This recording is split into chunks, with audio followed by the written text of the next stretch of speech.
그리스도의 이름으로 기도드리옵나이다. 아멘. 이렇게 또 오랜만에 강단에 서니까 감회롭습니다. 목회자는 늘 말씀을 전하고 이렇게 해야 되는데 그렇지 못하다 보니까 어떤 때는 목이 착 가라앉아가지고요, 그럴 때가 있습니다. 이해해 주시고 오늘 말씀의 은혜를 나누기를 원합니다. 우리 교회 표어가 뭡니까? 한 해 표어가 사랑으로 하나 되는 저는 오늘 굉장히 어려운 주제를 가지고 이렇게 강단에 섰어요. 사랑이라는 건 참 어떻게 말하기도 어렵고, 오늘 본문에 나와 있는 사랑을 다 여러분들에게 요구하다 보면 아마 하나도 지킬 사람 없을 것 같아요. 그런데도 불구하고 이 말씀을 들고 나온 것은 왜일까요? 제가 네팔에 선교를 2011년에 답사를 가서 2012년에 이제 들어갔는데, 들어가서 여러 가지 막 준비를 하고 선교사로서의 활동을 하려고 할 때에 제가 인터넷에서 뉴스를 봤는데 조선일보에 한 기사가 났습니다. 그 기사를 보고 저는 너무너무 눈물을 많이 흘렸어요. 감동이 됐습니다. 나도 그 사랑을 가지고 선교를 해야 되겠다, 그런 마음을 마음속에 굳게 세우고, 그분이 그 선교 사역이 모티브가 돼서 제가 네팔에 가서 선교 사역을 할 수가 있었습니다. 정말 지금도 그분한테 늘 감사를 하죠. 그래서 제가 그때 막 뉴스레터를 쓰면서도 이번에 대한 뉴스레터를 쓴 적도 있는데, 정말 사랑이라는 거 말로 할 수 없는 거고, 사랑이라는 거 어떻게 표현하기도 어렵고 그렇잖아요.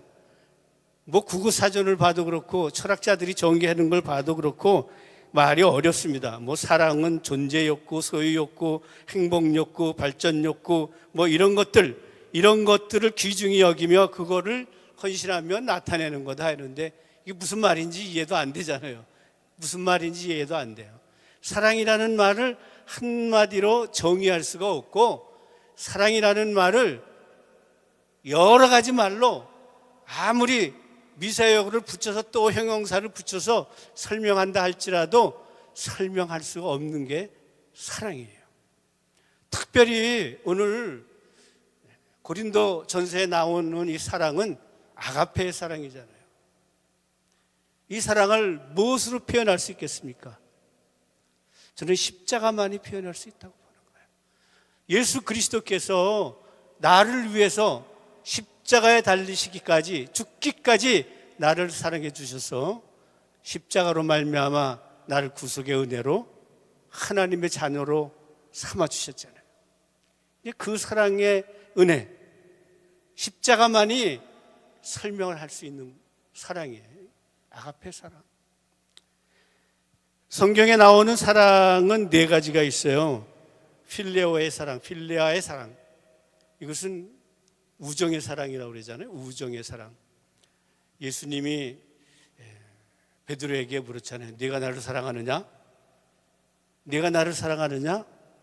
네가 나를 사랑하느냐? 3번씩이나 물었지만은 우리 주님께서 아가페의 사랑으로 물으셨지만 베드로는 어떻게 대답했어요? 네, 그 아가페 사랑으로 사랑합니다, 이렇게 대답했나요? 그렇게 못했어요. 필리아의 사랑으로 사랑한다 라고 이야기를 했습니다. 마지막으로 그럼 넌 그 사랑으로 날 사랑할 수 있느냐 라고 했을 때 주님이 아신다 라고 고백을 했죠. 우리는 오늘 13장에 나오는 이 사랑을 가지고 사랑한다는 건 얼마나 힘들고 어려운지 몰라요. 문자적으로 설명하기도 어렵지만 이 사랑을 내가 행하기도 무척 어렵습니다. 오늘 본문을 보면은 얼마나 어려운지를 우리가 알 수가 있어요. 내가 사람의 방언과 천사의 말을 할지라도 사랑이 없으면 소리나는 구리요 울리는 꽹과리가 된다 그랬어요. 내가 예언을 말하는 능력이 있어서 모든 비밀과 모든 지식을 알지라도 또 산을 옮길 만한 믿음이 있을지라도 사랑이 없으면 아무것도 아니라고 해요. 내가 가진 모든 것으로 구제를 한다고 할지라도 내 몸을 불사르게 내어줄지라도 사랑이 없으면 아무 유익이 없느니라. 정말 앞에 있는 이 세 구절, 그 사랑, 그럼 우리는 사랑이 있어야 되잖아요. 사랑이 없으면 아무것도 아니요. 사랑이 없으면 아무 유익도 없다고 했는데 우리 그리스도인들에게 이 사랑이 있어야만 이로운 것이 있고 유익이 있고 가치가 있게 되는데 우리가 이 사랑을 어떻게 사랑할 수 있을까요? 제가 그 조선일보 기사를 본 이야기는 그 사진 있나요? 한번 좀 이렇게 띄워주면 좋은데 서서평이라는 광주, 전라도, 제주도를 중심으로 해서 한 선교사입니다. 서서평. 한국 사람 같지 않죠? 이름은 한국 이름인데 서서평. 저하고 종씨예요. 서서평. 이분이 본래 이름은 그 자기 이름이 있죠. 자기 이름이 있는데 그 본래 이름이 아니라 한국 이름을 이분이 자기가 가지고 선교사로서의 일을 하게 된 것을 볼 수 있습니다. 본래 이름은 엘리자베스 조안나 쉐핑이죠. 그런데 서서평이라고 이름을 줬어요. 이 서씨의 서가 천천히서예요. 천천히서. 천천히. 그 다음에 또 서자는 비슷한 의미지만은 사려 있게, 또 마지막 평자는 평평하게, 이런 의미를 가진 거예요. 근데 이 쉐핑 선교사는 무척 성질이 급했던 사람이에요. 뭐 잘못된 걸 보면 불같이 화가 나고 팍 이랬던 사람이에요. 이랬던 사람이 그가 이 말씀, 참 고린도전서의 이 말씀을 바라보면서 자기 이름을 바꾼 거예요. 속내지 아니하고 천천히 평온한 마음으로 내가 선교를 하리라. 그런 마음을 가지고 한국에 와서 이름을 그렇게 바꾼 거예요. 서서평. 근데 이분이 여자였기 때문에 또 목사도 아니고 의사도 아니었어요. 간호원이었어요. 별로 이름이 알려지지 않았던 거예요. 이분이 행한 그 일은 엄청난 일이었지만 세상에 알려지지 않았어요. 그것이 100년 만에 그가 한국 땅에, 조선 땅에 온 지 100년 만에 2012년에 그분의 그 서서평이라는 책을 출판하게 되어서 세상에 알려지게 되었습니다. 요즘은 제가 이렇게 교회들 사이트를 뒤져보면 그 서서평 선교사에 대한 그 동영상이나 이런 것들을 많이 이렇게 교회에서 활용하고 있는 걸 볼 수 있어요. 지금도 인터넷에서 서서평 치면은 막 동영상들이 쫙 그분의 일생이 나오고 있습니다. 정말 아름다운 분이었어요. 그는 독일계 미국인인데 독일에서 태어났습니다. 미혼모에서 태어났어요. 아버지가 누군지. 여자분 미혼모에서 태어났는데 태어난 지 얼마 되지 않아서 그 엄마가 이 쉐핑 여사를 그 할머니한테 맡겨놓고 미국으로 가버렸어요. 미국으로. 할머니 밑에서 그가 자랐는데 할머니도 그만 세상을 떠나게 됐어요. 9살 나이로 의지할 데가 아무 데도 없었는데 9살 나이로 그가 미국에 있는 자기 엄마 주소지 하나 가지고 미국을 간 거예요. 9살 때 미국을 가서 그 어머니를 만났습니다. 그래서 그 어머니를 만나서 학교를 다니게 되고 다 했는데 그 어머니가 착실한 그 캐톨릭 신자였다고 그래요. 그래서 이 쇼핑 여사도 캐톨릭 신자로서 열심히 교회를 다녔었는데 간호학교를 들어갔습니다. 고등학교를 마치고 간호학교를 들어가서 한 친구를 따라서 그 한 장로교회에 집회에 참석을 했다가 거기서 은혜를 누린 거야. 거기서 은혜를 누려가지고 정말 예수 그리스도께서 나를 위해서 죽으셨다는 것을 거기서 깨닫고 말이죠. 그 자리에서 엉엉 울었. 그리고 그가 회심을 하게 됐습니다. 천주교를 떠나서 장로교에 다니게 됐고, 그로 말미암아서 그 엄마하고 갈등이 심해가지고 그 엄마하고 또 헤어진 거예요. 어렵게 학교를 간호대학을 나왔습니다. 간호학교를 나왔는데 어느 날 우연히 신문을 펼쳐 보는데 저 멀리 동양에 조선이라는 나라가 있는데 지금 일제치하에 있고 정말 그들이 굶주리고 힘들고 어렵게 산다는 이런 뉴스를 바라보고 내가 조선에 가리라, 그런 마음을 가진 거예요. 그래서 32살 나이에 한국 땅에, 조선, 그 당시는 조선이죠, 일제치하에 조선 땅에 오게 되었습니다. 와서 정착한 곳이 광주를 중심으로 해서 전라도 그리고 제주도에서 그가 간호원 생활을 하면서 선교 활동을 하기 시작을 했어요. 가서 보니까 너무나 비참한 거예요. 그 당시에 전라도 지역이 200만이라고 했는데 못 사는 사람이 88만이나 됐다는 거예요. 너무 힘들고 어렵게 사는 사람들이. 그 사람들을 보면서 내가 정말 예수 그리스도의 그 십자가의 사랑을 가지고 이들을 사랑하며 내가 선교하리라 라는 마음을 가지고 그가 선교를 시작을 했는데, 간호원으로서 봉사하면서 그 당시 봉급이 3원이었다고 그러는데 3원. 이 3원 중에 10전만 자기 생활비로 쓰고 나머지는 다 불쌍한 사람들 옷 사주고 이불 사주고 다 불쌍한 사람들 먹을 거 나눠주면서 그렇게 선교를 하기 시작을 했어요. 그래 그는 그 노새를 타고 선교를 다녔는데 한 번은 그 선교를 한 100여일 동안 선교를 나갔는데 100여일 동안 선교를 나가면서 무려 한 500여 명의 여인들을 만나게 되었습니다. 500여 여인을 만나게 되었는데 그가 선교 보고를 그렇게 썼어요. 내가 이 선교 활동을 통해서 500여 명을 만났는데 그 500여 명 중에 자기 이름이 있는 조선 여인은 10명도 안 됐다.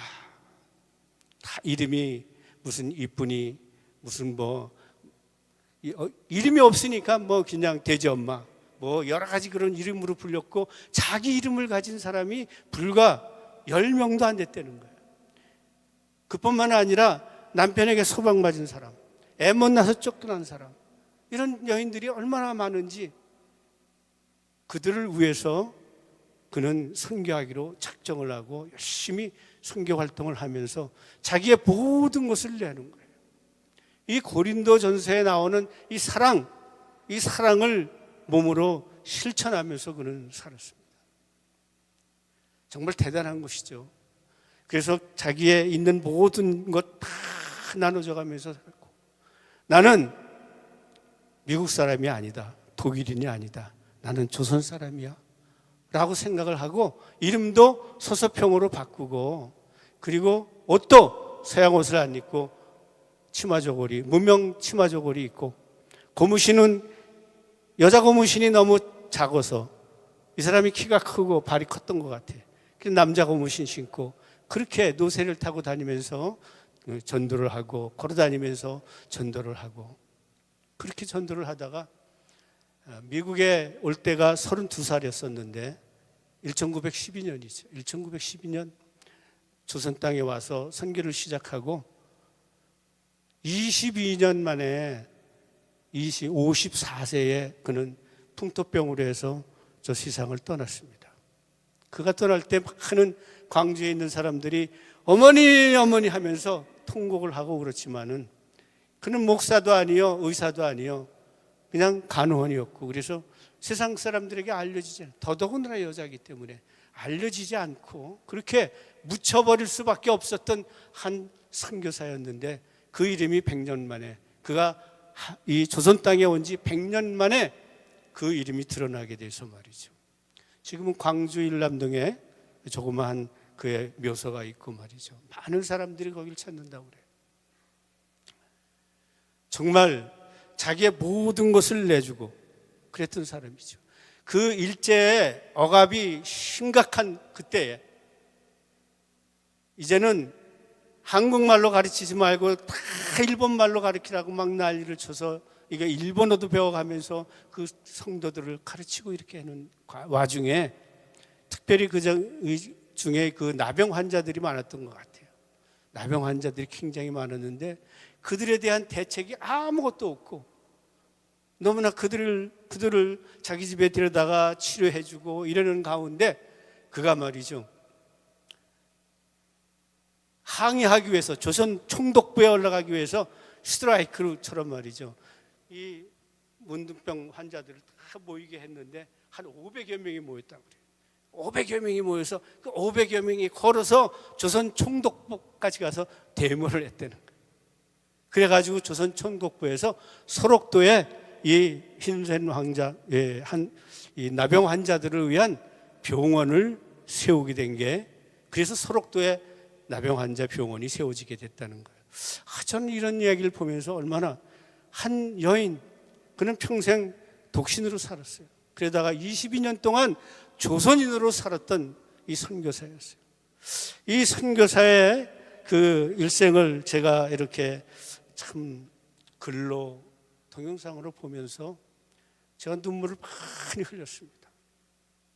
그래서 나도 네팔에 왔으니까 네팔이처럼 살아야지, 그렇게 선교를 해야지, 그 사랑을 가지고 선교해야지 라고 생각하면서 이 13장의 말씀을 읽고 또 읽으면서 말이죠, 선교 활동을 시작을 했어요. 사랑은 오래 참고, 사랑은 온유하며, 시기하지 아니하며, 사랑은 자랑하지 아니하며, 교만하지 아니하며, 무례히 행치 아니하고, 자기 유익을 추구하지 아니하고, 속내지 아니하며, 악한 것을 생각하지 아니하고, 불의를 기뻐하지 아니하고,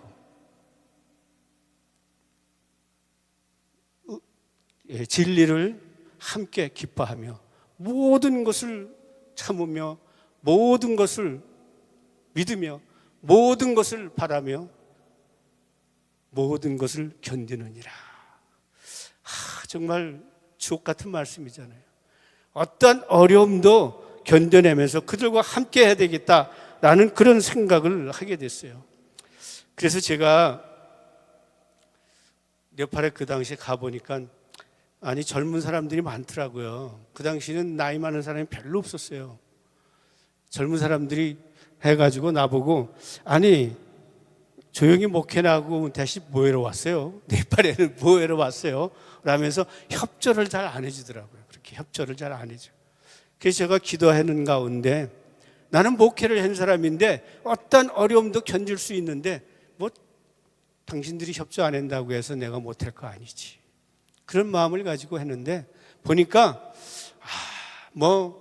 이 네팔 선교를 이렇게 하지만은 선교사들이 말이죠, 같이 식사자국에서 식당을 갔는데 자기하고 함께 온 그런 네팔 현지인들은 상도 따로 하면서 먹으라 그러고 이렇게 한인들끼리만 해서 먹고 뭐 이러더라고요.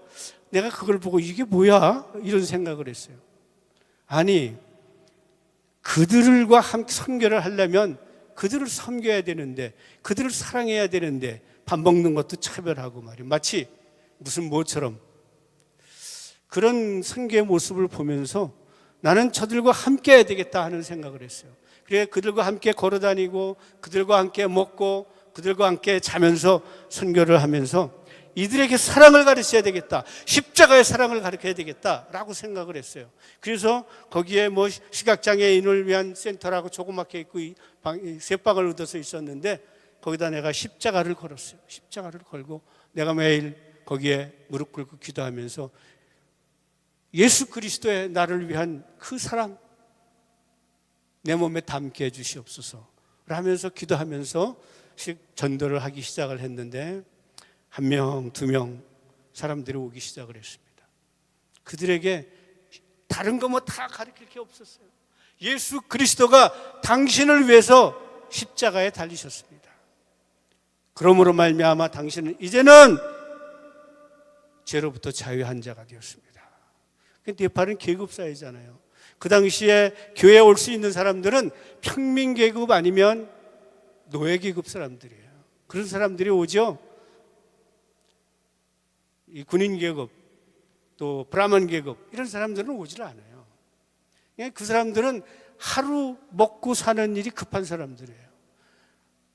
네팔은요 번듯한 공장 하나 제대로 없습니다. 그저 일자리라 봐야 남의 집 가게 가서 돌봐주는 거, 일하는 거, 또 좋은 자리 얻는 게 선교사들 집에 가서 굳은 일을 해주는 거, 뭐 그런 일들이에요. 남자들은 잘해봤자 정비공장 가서 자동차 고치는 일 하는 일들, 뭐 이런 일들, 아니면 노가다판에 가서 일해야 되는데, 그래 생활을 제가 이렇게 다니면서 보니까요, 그날 하루 벌어서 그날 하루 대박살 사가지고 몇 가지 반찬 사가지고 야채 사가지고 가서 그날 먹는 거예요. 그날 먹고 그날 끝나는 거예요. 그렇게 그런 삶을 보면서 이들을 위해서 내가 왔다라고 생각을 하고 그들을 돕고 사랑하기 시작을 했습니다. 정말 어려웠어요. 그들은 도움이 필요한 사람들이지만은 도와준다고 해서 감사할 줄 모릅니다. 그 사람들은 도와준다고 해도 감사할 줄 몰라요. 그 사람들은 거꾸로 생각해요. 도와주면 내가 그 돕는 일로 말미암아 네가 축복받는 거니까 네가 나한테 감사해야 된다고 그래요. 여러분 이해가 돼요? 도움을 받는 사람이 땡큐 감사합니다 그래야 되는데 거꾸로 도움을 주는 사람이 도움을 주고 내가 도울 수 있어 감사합니다 땡큐 하고 인사를 해야 돼. 그게 네팔의 문화예요. 네팔의 문화. 길거리에서 구걸을 하는 거지들을 위해서 점심을 나누는 일을 했는데 그 점심 도시락을 참 정성스럽게 만들어서 말이죠. 그들의 음식에 입맛에 맞는 걸 만들어서 돌려. 이렇게 돌리면 땡큐가 없어요. 땡큐가 없어요. 제가 그런 모습을 신문에 레더에 올리려고 사진을 찍었더니 한 친구가 와서 딱 카메라를 뺐더라고요. 그러면서 너 이거 왜 찍냐? 너 이거 우리 사진 찍어가지고 말이죠. 다 이렇게 해가지고 선교한답시고 돈 많이 받아서 그러려고 했지. 거꾸로 사고가 그래. 이 사람들이 사고가. 이런 사람들 그렇지만 이런 사람들을 끝까지 사랑해야 되잖아요. 우리 고린도전서의 사랑은 끝까지 사랑해요. 그들이 그런다 할지라도 마음 상하지 말고 그들을 사랑해야 되는데 1절부터 3절까지를 우리가 한번 다시 봅니다. 1절을 보면은 내가 사람의 방언과 천사의 말을 할지라도 사랑이 없으면 소리나는 구리요 울리는 꽹가리가 되고 그랬어요. 사랑이 없으면 방언을 말하는 이 고린도 교회는요 방언을 말하는 걸 자랑스럽게 생각했어요. 그래서 때로는 기도할 때 말이에요. 공기도에 막 방언으로 말을 하고 말이죠. 앞에 나와서 말할 때도 방언으로 하고 그걸 자랑스럽게 생각을 막 그랬어요. 한동안 우리나라도 막 방언 자랑하고 막 그랬어요. 자랑할 게 아무것도 없는데 하나님께서 일하라고 은사를 준 건데 그래서 12장에서는 그 은사에 대해서 쭉 기록을 합니다. 은사에 대해서 쭉 기록을 하면서 마지막 12장 보면은 뭐라고 너희는 더욱 큰 은사를 사모하라. 내가 또한 가장 좋은 길을 너희에게 보이리라. 뭐 병 고치는 은사, 예언의 은사, 방언의 은사, 가르침의 은사, 무슨 뭐 여러 가지 많은 목사로서 또 교사로서 여러 가지 은사들이 많이 있는데 그런 은사들 가졌다고 자랑하지 말고 더 큰 은사를 사모하라. 그러면서 13장으로 넘어오면서 사랑을 얘기하는 거예요. 사랑. 모든 은사보다 더 큰 은사가 바로 이 사랑이에요. 이걸 너희들이 사모하라고 13장에 와서 이 사랑을 이야기하고 있는 것을 볼 수 있습니다. 정말 우리는 조그만 내가 무슨 일을 해도 교회에서 자랑하기를 좋아하고 나를 나타내기를 좋아하고 막 그러잖아요. 막 그래요.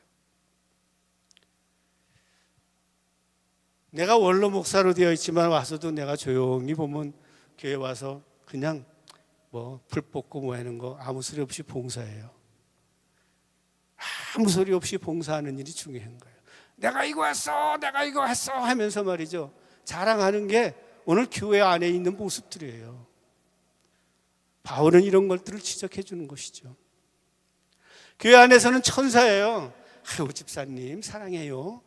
그러면서 뭐 가진 미사역으로 다 말을 하지만 세상에 나가면 표독한 세상 사람이나 다를 바가 없이 말이죠. 그런 모습들. 어떤 한 며느리가 그 간증문을 써낸 곳에 그 유명한 얘기가 있어요. 집에서는 천사표인데 교회에서는 천사표인데 집에만 오면 마치 악마 같은 시어머니라고 말이죠. 그렇게 그 고백한 그런 그 간증문도 있었습니다. 우리가 교회 안에서는 마치 내가 천사인 것처럼 천사표의 말을 하지만 나가면은 세상 사람, 아니 세상 사람보다 더 지독할 수가 있어요. 그래서 요즘 세상에서 우리 교회에 대해서 크리스찬에 대해서 신뢰가 없잖아요. 예전 같으면 믿는 사람이라면 신뢰했잖아요. 근데 지금은 신뢰를 안 해요. 기독교가 세상 사람들의 신뢰를 못 받는 시대가 되었어요. 왜 그럴까요? 사랑이 미사역으로만 남았기 때문에 그런 거예요. 사랑은 미사여구 말이 아니에요. 내 몸에서 나도 모르게 흘러나와야 돼. 그러기 위해서는 예수 그리스도의 그 십자가, 나를 위한 십자가를 내 몸에 담지 아니하고는 내 몸에서 흘러나올 수가 없잖아요. 담는 일이 중요한 거예요. 그래서 저는 십자가를 걸어놓고 매일 기도하고 오는 사람들에게 그 십자가를 가르쳤어요. 그들이 그 사랑을 가지고 전도하기 시작을 해서 오늘 네팔에 정말 센터도 건립을 하고 40학기 교회를 세우는 일도 하게 되고 그런 모든 일들이 이 사랑 때문에 그런 거예요. 사랑. 이 서서평 여사가 나에게 모티브를 줬던, 선교사로서의 모티브를 줬던 사랑. 나도 모르게 내 속에서 흘러나오는 사랑. 이 네팔에 가면은 저는 그들을 만나고 신이 나고 어느 틈엔가 그래서 네팔 말을 배우고 네팔어를 하게 되고 처음에는 영어로 막 설교했는데 얼마나 힘든지 몰라요. 영어로 어떻게 써가지고 그런 거 암기해가지고 가서 틀리면 한참 어버벅거리고 말이죠. 이렇게. 요즘은 그냥 네팔 말도 하고 한국말도 하고 영어도 하고 섞어서 막 해도 이제 많이 이해를 해주는데 말이죠. 그래서 네팔어를 배우면서 그들과 더 친숙해질 수가 있었어요. 만나면 인사는 남았을 때 또 빠있고 거스터쳐 너 어떻게 지내? 라무르쳐 나 잘 지내. 그 간단한 인사들이지만은 나누는 대화 속에서 서로 사랑이 깊어지니까 그들이 신뢰를 하게 되죠. 신뢰를 하게 돼요. 그래서 저는 지금 가면 그들이 저를 무척 좋아해요. 무척 좋아합니다. 그냥 다른 선교사들 오면은 좀 권위적이야. 권위적. 말 안 들으면 막 그냥 뭐라고 하고 그러지만 나는 절대 그들 야단치고 그러지 않아요. 나중에 조용히 불러서 얘기를 하지 야단치거나 그러지 않아요. 무시하지 않는 거죠. 정말 하나님께서 우리에게 주신 이 놀라운 은혜, 우리가 이걸 잘 마음에 담아야 됩니다. 마음에 담아야 돼요. 내가 가진 것으로, 가진 모든 것으로 구제를 하고 내 몸을 불사르게 내어줄지라도 내게 사랑이 없으면 아무 유익이 없다라고 했습니다. 내가 구제를 하고 열심히 사람 보기에 아무리 그런 일을 한다 할지라도 거기에 사랑이 따라가지 아니하면 아무것도 아니라는 것이잖아요. 그의 구제, 선교는 구제가 중요한 하나의 구제가 있어야 돼요. 사랑과 구제가 따라가야 돼요. 근데 그 구제에 사랑이 따라가지 아니하면 하나의 과시적인 것뿐이 안 되는 거예요. 그런 것들이. 제가 그 많은 교회를 세울 수 있었던 원동력은 네팔에 1915년에 지진이 났잖아요. 대지진이 났어요. 그때 우리 집도 막 흔들려서 금도 가고 우리 앞집 무너져 버려서 애들이 죽기도 하고 막 이랬었는데, 그 지진이 나고 많은 사람들이 구제를 했지만 끝까지 사랑을 가지고 구제하는 데들이 별로 없었어요. 이제 한 번 딱 구제했으면 되는 거예요. 이름 내고 내가 이만큼 했다 하면 되는 것이죠. 근데 우리는 끝까지 그들을 살아가기에 도움이 되도록 했어요. 한 번은 길거리를 지나가는데 한 추녀 밑에 한 가족들이 있더라고요. 애들은 어린애가 있어가지고 애들이 넷이나 되는데 부모가 그리고 있어요. 오돌오돌. 그래서 사연을 물어봤더니 자기들이 세돈 내서 이제 세를 얻은 집이 지진 때문에 무너진 거예요. 그러니까 갈 데가 없는 거예요. 어디 많은 집들이 무너져서 갈 데가 없는 거예요. 그래서 그들을 데려다가 내가 교회에서 먹이고 재우고 하면서 그들을 돌봤는데, 그래서 나중엔 집까지 얻어줘서 다 이렇게 나갔어요. 처음에는 땡큐 했는데 말이죠, 이 사람들이 얼마나 자기의 유익을 놓치려고 안 해요. 절대적으로 남 도와주는 거를 굉장히 싫어하고 자기만 도와주기 바라고 말이지. 참 그런 모습을 보면서 자기의 유익만을 생각하는 어리석은 저들 위에 남을 도울 수 있는 걸 어떻게 가르쳐줘야 될까라고 생각을 하면서 늘 했는데, 아직도 이게 과제야. 우리 시각장애인들 그 센터에는 시각장애인들이 여러 가정이 오는데, 시각장애인들은 아무리 가르쳐도 자기들만 알더라고요. 자기만 도와줘야 되고 자기만 알고. 그랬더라도 아무튼 끝까지 그들을 사랑해서 변화시키는 것이 나의 선교의 목적이다 생각하고, 그래서 지금도 그들을 사랑하고 속아주면서 그러면서 하고 있어요. 정말 우리는 이 기독교의 이 사랑을 말로만 하는 사랑이 돼서는 안 됩니다. 한국에 기독교가 들어와서 공헌한 일이 뭐예요? 양반 상놈이 없어졌잖아요. 일부 다처제가 일부 일처제로 바뀌는 놀라운 역사가 일어났어요. 요즘은, 옛날에는 국회의원들이 다 첩도 두고 막 난리쳤죠. 요즘은 첩도 그러면 세상의 지탄을 받잖아요. 한국 사회가 그렇게 바뀌었어요. 기독교의 역할이죠. 사랑의 역할입니다.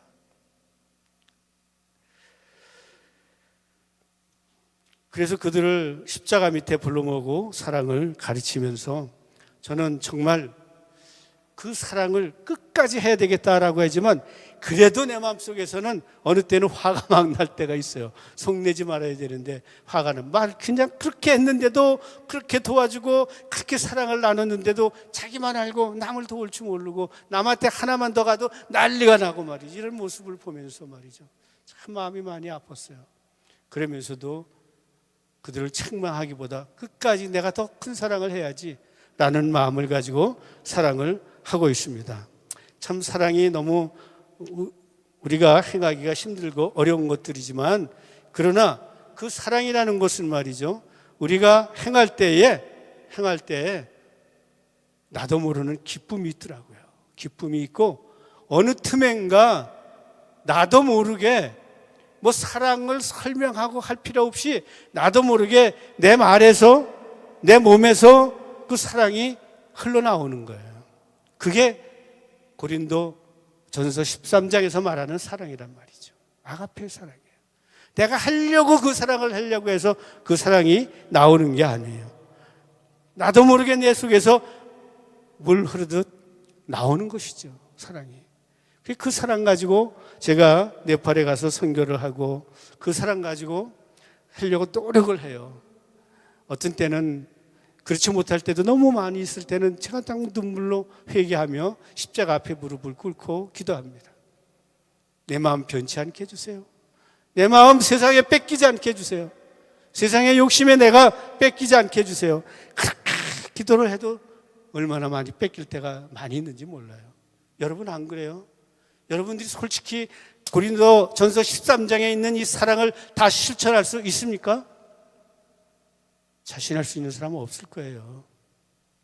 그렇지만 그렇다고 해서 주님이 우리가 행할 수 없는 사랑을 왜 이렇게 성경에서는 가르치고 있을까요? 왜 가르칠까요? 사도 바울은 고린도 교회에 3년이나 목회한 사람이에요. 그럼에도 불구하고 그들은 자기 유익을 추구하고 그래서 이런 편지를 쓰게 된 거예요.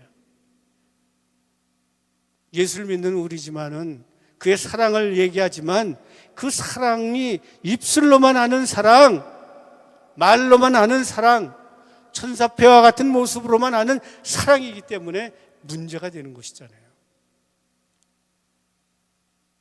내가 할 수 없는 사랑이라 할지라도 우리는 트라이를 할 수 있어야 돼요. 트라이. 쌍방울표 선전하는 게 아니고 우리는 안 되지만 또 트라이를 해야 되는데 늘 십자가를 마음에 담으시면서 예수 그리스도가 나를 위해서 죽으셨다는 이 놀라운 그의 참 사랑, 그 사랑 때문에 내가 구원받은 자라는 그 은혜를 마음에 늘 담는다면 나도 모르게 조금씩 이 사랑이 나오게 될 줄로 믿습니다. 13장 5절 후반절에서는 사랑의 본질에 대해서 얘기를 해주고 있어요. 사랑의 본질에 대해서 4절부터 쭉 얘기합니다. 사랑은 오래 참고 사랑은 온유하며 시기하지 아니하며 사랑은 자랑하지 아니하며 교만하지 아니하며 무례히 행치 아니하며. 정말 우리가 무례히 행할 때가 얼마나 많이 있는지 몰라요. 나도 모르게 그 무례히 행할 때가 참 많이 있어요. 제가 네팔에 가서 많이 본 게 그 계급사회잖아요. 계급사회다 보니까 이런 천민이나 이런 평민에 대해서 전 브라ಹ୍먼 계급에 있었던 사람들은 막 하대하고 무례히 행하고 말이 막 그래요. 잔치집에 가잖아요. 잔치집에 가도 평민 계급이나 노예 계급은 밥상이 달라요. 저만큼 아래서. 평상우에서는 브라만이나 샤트라 계급들이 앉아서 먹고 말이죠. 그렇게 하대하고 무례히 행하고 그런 모습들을 바라보면서 이런 모습들이 하루속히 기독교가 전파되어서 없어져야 되겠다 하는 마음을 가지고 제가 교회를 열심히 세우는 거예요. 전도에 가서 미사여고를 하고 무엇보다도 교회를 세워서 그리스도의 사랑을 나눠주는 것이 전도라고 생각을 하는 겁니다. 그게 선교라고 생각했어요. 그래서 교회를 세우고 그 교회를 통해서 사랑을 나누는 거예요. 십자가의 사랑을 나누는 거예요. 그러는 가운데 교회가 하나 둘 세워져서 저는 참 50개 교회를 언제 다 해? 이렇게 생각했는데 제가 지금 49개예요. 요번에 가면은 50개가 넘어서 그 안에 어려워서 코로나 동안에 어려워서 통폐합된 교회가 4개 있어요. 4개 교회를 마저 채워가지고 이제 교회를 다 세우게 될 수 있을 줄로 믿습니다. 여러분 기도해 주시기 바랍니다. 이 교회를 통해서 사랑을 나누는 일이 전도예요. 그래서 이 교회를 통해서 그 사랑을 나누는 가운데 또 교회가 하나 세워지게 되고 이런 일들이 지금 이루어지고 있어요. 그래서 저는 그 사랑을 나누는 일을 위해서 제가 어떤 등록된 단체는 아니지만은 NLF 미션이라고 하고 있어요. N이라는 건 네이버, 이웃이에요. L, 사랑이잖아요. 사랑. F, 프렌드십, 펠로십, 우정이죠. 정말 사랑을 가지고 이웃에게 사랑을 나누는 그러한 선교를 해야 되겠다라는 이름으로 이렇게 이름을 붙인 거예요. 이름을 붙여서 지금 선교를 하고 있습니다. 정말 남에게 무례히 행치 아니하는 일, 우리가 생각해 봐야 돼요. 오늘날 기독교가 자꾸 확산돼 가지 못하는 것이 무엇입니까? 우리가 무례히 행하는 일들이 많아서 그래요. 그리고 우리 기독교인들이 좀 손해 볼 생각을 해야 되는데, 기독교인들도 지독하게 자기 유익을 챙기는 일들을 세상 사람 못지않게 하기 때문에 그래요. 우리는 좀 손해 볼 수 있어야 돼. 내 거 하나 손해 볼 수 있는 마음을 가져야 돼요. 내 것을 손해 볼 때 주님이 나를 위해서 채워주잖아요. 그걸 우리가 알아야 되는데, 그냥 내 거 손해 안 보려고 그냥 뭐 하나 더 하려고 말이죠. 우리는 그런 모습이 우리 속에서 정말 사라져야 될 줄 믿습니다. 교회에서도 뭐 하나 이렇게 갖다 좋은 거 놓고 여러분 가지세요 하면 서로 좋은 거 가지려고 난리를 치잖아요. 그게 우리 본성의 마음인데, 이 본성의 마음을 꺾을 수 있는 건 오직 십자가예요. 십자가 사랑꾼이 없습니다. 여러분 십자가를 바라보면서 매일매일 예수 그리스도의 사랑을 담으시기 바랍니다. 불의를 기뻐하지 아니하고 진리와 함께 기뻐한다 그랬어요. 우리는 세상에 불의한 일들을 참 많이 보게 되는데, 그러한 일 속에 얼마나 많은 우리 기독교인들이 예수 그리스도의 그 길을 막고 있는지 모릅니다. 요즘 보면은 세상에 불의한 일들이 많이 있어요. 사람을 죽이기도, 아니 밑도 끝도 없는 사람, 나와 같이 똑같이 어려운 형편 만나보라고 지나가는 사람 죽이는 사람도 있고 말이죠.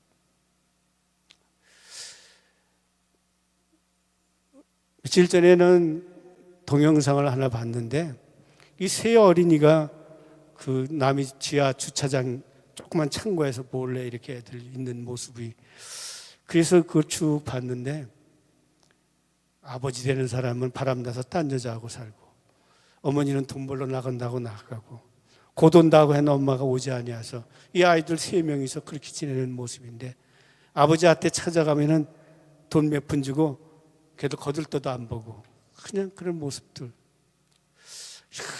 보면서 아버지가 돼서 지가 난 자식들을 저렇게 할 수 있을까? 정말 불의한 모습을 바라보면서 마음속에서 한탄하는 마음이 나오더라고요. 요즘 세상이 왜 이럴까? 자기가 난 자식도 돌보려고, 아무리 지가 눈 맞아서 딴 여자하고 산다 할지라도 지 자식들을 돌봐야 될 거 아니에요. 오갈 데 없어가지고 아파트 지하실 그 창고 속에서 몰래 들어가 살고 있는데 말이죠.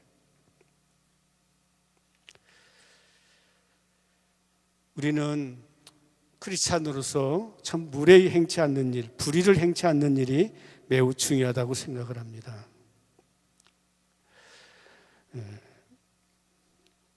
오늘 우리의 사랑 속에 베드로 전서를 통해서 보면은 4장 8절을 보면, 무엇보다도 뜨겁게 서로 사랑하라 하면서 사랑은 허다한 것을 덮느니라 그랬어요. 허다한 것을 덮느니라. 정말 귀중한 말씀이잖아요. 야고보서 2장 8절은 이 사랑이 최고한의 법이다 그랬어요. 최고한의 법이요 율법이라고 그랬어요. 이 사랑이 있으면 그 율법에 얽매일 필요도 없습니다. 계명에 얽매일 필요도 없어요. 모든 것이 내 안에 그 예수 그리스도의 십자가의 사랑이 있으면 그 모든 것이 나도 모르게 내 몸에서 내 마음에서 흘러나오니까. 그래서 야고보는 사랑이 최고한의 법이다 라고 이야기를 하고 있는 것을 볼 수 있습니다. 오늘 우리는 다시 한번 이 사랑에 대해서 깊이 한번 생각해 볼 수 있는 기회가 있으면 좋을 것 같아요. 타이틀을 걸었는데 그 사랑을 실천할 수 있는 마음을 우리가 가져야 되잖아요. 실천할 수 있는 마음, 사랑으로 하나 되는 아름다운 공동체, 우리가 아름다운 공동체가 되는 일은 무엇입니까? 아름다운 공동체로서 그 사랑을, 아직도 예수 그리스도를 모르는 저 사람들에게 사랑을 나눠주는 일을 하기 위해서요. 우리 13장에 있는 사랑은 정말 지키기가 어려운 사랑입니다. 말로는 할 수 있지만 그 사랑을 실천하기는 너무너무 어려운 사랑이에요. 아유, 어떻게 그렇게 할 수 있어? 못 살아. 그렇게 하고 포기하고 말 것이 아니라 그래도 시도를 해봐야 돼. 내가 조금씩 시도하고 또 시도하고 안 돼도 시도하고 내 앞에서 불의한 생각, 나쁜 마음, 악한 생각들이 들었을 때 그 십자가를 보면서 그 생각들을 정리하게 해주시고 기도하는 가운데 예수 그리스도의 사랑을 담으실 수 있는 우리 드림교회 여러 성도들 되기를 축원합니다. 기도하겠습니다. 주님 감사합니다.